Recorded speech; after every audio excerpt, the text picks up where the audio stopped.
ప్రైజ్లాడండి. మీ అందరికీ వందనాలు. ఈరోజు ఆదివారం కదండి.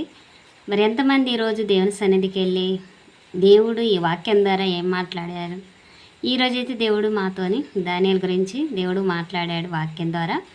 మమ్మల్ని ఆత్మలో బలపరిచింది దేవుడు. మరి ఈరోజు దానియేలు మరి ఎలాగైతే భక్తి చేశాడంటే, తన భక్తి, తన యథార్థత, మరి తన జీవితాన్ని ఎలా కాపాడుకున్నాడంటే, అక్కడ పట్టణంలో చూడండి భక్తిగా జీవించింది ఒక దానియేలు, షద్రకు, మెషకు, అబేద్నెగోలు వారు నలుగురు భక్తిగా జీవించారు. మరి దానియేలుకు ఒక పరీక్ష అనేది వచ్చిందండి ఒకానొక దినాన. ఎలాగొచ్చింది? రాజు కూడా చాలా ఇష్టపడ్డాడు దానియేలు అంటే. ఎందుకంటే దానియేలు అలాగే యథార్థంగా ఉండేవాడు.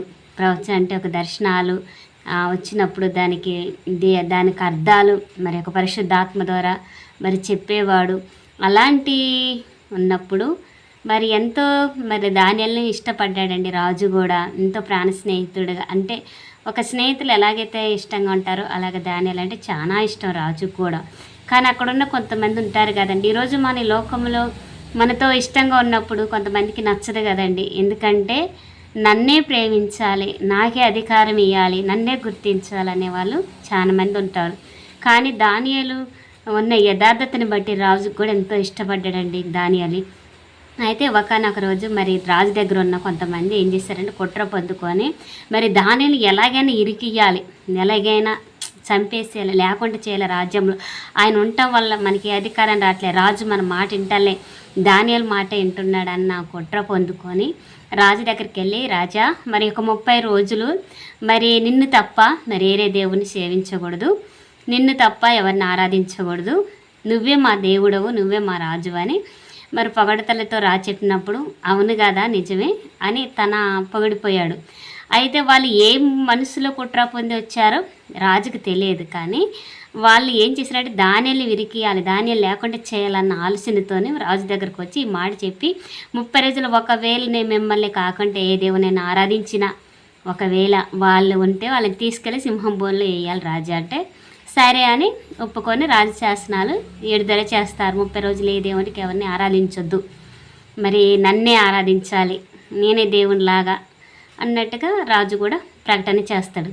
చేశాక అప్పుడు అర్థమైంది, అయ్యో నేను ఎందుకు ఈ ప్రకటన చేశా అంటే దానియేలు ప్రార్థించుకుంటే ఆయన ఉండడానికి చావనైనా చావడానికి సిద్ధమే, కానీ అతను ప్రార్థించుకుంటూ మాత్రం దానియేలు ఉండడు అని తర్వాత రాజుకి తెలిసింది. ఎందుకంటే శాసనం ఇచ్చింది రాజుకి, ఇచ్చాక తన పశ్చాత్తాపడ్డా అంటే వెనక తీసుకోవటానికి కూడా లేదు. ఒక రాజు ఒక మాట, అధికారి మాట ఇచ్చిందంటే అది నష్టమైనా నెరవేర్చాలి, అది లాభమైనా చెయ్యాలి. కనుక ఇచ్చాక చాలా బాధపడతాడు రాజు. అయితే వాళ్ళు కొన్నాక మరి ఎవరైతే శత్రువులు అయితే ఉన్నారో వాళ్ళు కనిపెడతా ఉన్నారు దాన్ని ఎక్కడ దొరుకుతాడు, దాన్ని వాళ్ళు పట్టుకోవాలి, కంపల్సరీ ఆయన ప్రార్థించకుండా అయితే ఉండడు. పట్టుకొని సింహం బోన్లు వేసి ఆయన జీవితం క్లోజు, ఇక చనిపోతాడు, మాకు అడ్డుండదు ఇక దేనికి అనుకున్నారు. అయితే ఒకరోజు మరి ఆయన ఎన్ని శాసనాలు వచ్చినా దేవునికి మాత్రం ఆయన ప్రార్థించుకుంటూ మాలే దానియేలు. ముమ్మారు ప్రార్థించేవాడండి దానియేలు.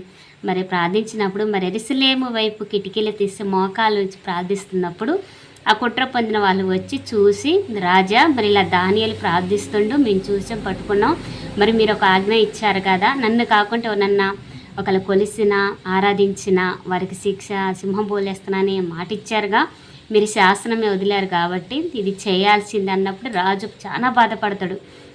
ఎందుకంటే దానియేలు అంటే చాలా ఇష్టం రాజుకి. మరి అలాంటి వాడిని నేను ఎట్టేయాలి, నేనేం చేయాలి? ఇప్పుడు తప్పించడానికి కూడా రాజుకి అధికారం ఉంది, అయినా కూడా తప్పించడానికి లేదు. ఎందుకంటే ఒక మాట ఇచ్చాడు కాబట్టి ఆ మాట కంపల్సరీగా నెరవేర్చాలి. అప్పుడు సరేనని ఇక ఎంతో దుఃఖపడుతూ బాధపడుతూ సరే అని ఆజ్ఞ ఇచ్చినప్పుడు మరి దానియేలు పట్టుకొని వెళ్ళి సింహం బోనులు, మంచి ఆకలిగొన్న సింహం బోనులు తీసుకెళ్ళి వేస్తారు. వేసిన అమ్మటే ఆ సింహములు ఎక్కడే మౌనమైపోయినాయి. ఎందుకంటే దేవుణ్ణి ఆరాధించేవారు, యథార్థంగా జీవించేవారు, దేవుని యందు భక్తి కలిగిన వారిని ఏది ముట్టదండి. ఎందుకంటే దేవుడు ముందే వాడికి ఆజ్ఞ ఇచ్చిన, నా బిడ్డలను ముట్టుకోవద్దు అని ఆజ్ఞ.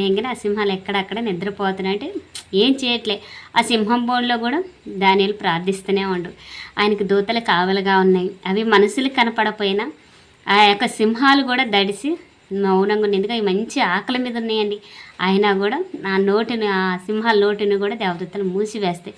దేవుడు ఎప్పుడైనా మనల్ని అనుకుంటాం కదా, ఈ శ్రమ వచ్చింది, ఇక నా పని అయిపోయింది, ఇంకా క్లోజ్, నన్ను రక్షించేవారు లేరు అని ఒకవేళ మీరు బాధపడుతున్నారా? ఆనాడు ధాన్యాల పరిస్థితి కూడా అదేనండి. సింహాలంటే ఎలా చీల్చుకొని తింటాయని మనుషులు ఆకలితో ఉన్నాయి. ఎన్నో నెలల దాకా ఆహారం పెట్టలేదు, మంచి ఆకలి మీద ఉన్నాయి. మరి అక్కడ వేసేటప్పుడు ధాన్యాలు ఎలా అనుకోవాలి? ఎంత శ్రమ అండి. ఇక తన జీవితం కూడా అయిపోద్దిగా, కానీ ఒక్క మాట కూడా తను అనుకోకుండా తీసుకెళ్ళి ఆడేసినా కూడా మాట్లాడలేదు. మరి తన విశ్వాసమే తనని రక్షించింది కదండి. మరి అలా విశ్వాసంతో భక్తి చేసినప్పుడు ఆ దానియేలు చేసిన భక్తి దేవుడికి నచ్చి బహుప్రియుడని కూడా దేవుడు మరి దానియేలు పిలుస్తుంది 21 రోజు ఉపవాసంలో. కనుక ఆ రోజు ఇక సింహాల్లో ముంచాక చూస్తే సజీవుడే చక్కగాను. రాజు అయితే ఇక ఆ నైట్ నిద్ర లేకుండా మరి కాళ్ళేటి చూడండి. మరి దానియేలు కొరకు రాజు మేలుకోండి ప్రార్థన చేస్తున్నాడు. అంటే అయ్యో రక్షింపబడాలి, ఎలాగా, ఎట్ట రక్షించబడతాడు, నేనేం చేయాలి అని అతనికి నిద్ర లేకుండా తెల్లారక ముందే గబగబ రాజు ఆ గృహకాడికి వస్తాడు. దానియేలు నువ్వు క్షేమమేనా అని, అది నువ్వు సేవించే దేవుడు నువ్వు క్షేమంగా ఉంచాడా అని అడిగినప్పుడు రాజు చిరకాలం జీవించిన గాక, నేను నిర్దోషిని గాక నా దేవుడు రక్షించాడని చెప్తాడు. అవునండి, మన నిర్దోషిగా ఉండి దేవుణ్ణి స్తుతిస్తే యథార్థంగా ఉంటే కంపల్సరీ మనల్ని కాపాడుతాడు, రక్షిస్తాడు. కనుక ఎప్పుడు బాధపడకుండా అప్పుడు ఆ సింహం బోళ్ళ నుండి తీసి అసలు ఎంత సంతోషం అయితే రాజుకి, ఎంత ఆనందమో. ఇతను నమ్ముకున్న దేవుడు గొప్ప దేవుడు, మరలా దేవుని శక్తి అక్కడ ఇంకా సాధించబడ్డది. అప్పుడు ఎవరైతే కుట్రా పొంది వేసారో వాళ్ళందరినీ తీసుకొచ్చి అందులేసి వాళ్ళ పిల్లల్ని వాళ్ళ భార్యల్ని తీసుకొచ్చి అందులేసి ఒక ఎముక కూడా దొరకకుండా ఆ ఎముకను కూడా కనపడకుండా తినేసేయండి. ఎంత ఆకలి మీద నేను చూడండి సింహాలు. దేవుడు తన ప్రజలకండి ఎలాంటి మూర్ఖుల దగ్గరికి మనల్ని పంపించినా వారు నోర్లు మోస్తాడు దేవుడు. అంటే మనల్ని అంటకుండా ఎలాంటి ఇష్టమైన వారి నోరుతో ఉన్న వారి హృదయం తీసితో ఉన్న దేవుడు అలాంటి మనకి తగలకుండా మనల్ని కాపాడుతూ రక్షించడు. కనుక మీరు భయపడకండి. ఈరోజు మరి దేవుడి వాక్యం ద్వారా నాతో మా అందరితో మాట్లాడి బలపరిచాడు. కనుక ఏ శ్రమ వచ్చిందని బాధపడకండి, మనుషులు చూసి మీరు బాధపడకండి.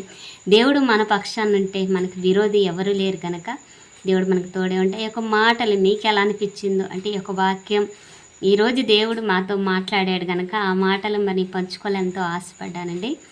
మరి దానియేలు వల్ల మన విశ్వాసం కలిగి మనకిచ్చిన ఈ నమ్మకమైన జీవితాన్ని దేవుడితో జీవించి తన కలిగిన విశ్వాసం మనం కూడా కలిగి జీవిస్తే కంపల్సరీ దేవుడు మన పట్ల కూడా అలాంటి గొప్ప కార్యాలు చేస్తాడండి. ఎందుకంటే ఈరోజు విశ్వాసం చూస్తే ఎక్కడా లేదండి. విశ్వాసం ఎవరో చూసినా దొరకట్లేదు, అంటే కనపడట్లేదు. చూసిన దాన్ని నమ్ముతున్నారు కానీ అంటే అప్పటికప్పుడు జరిగితేనే దేవుడు అంటున్నారు. కనుక మనం నమ్మాలి. ఈరోజు విశ్వాసం గురించి చెప్పారు దేవుడు కూడా.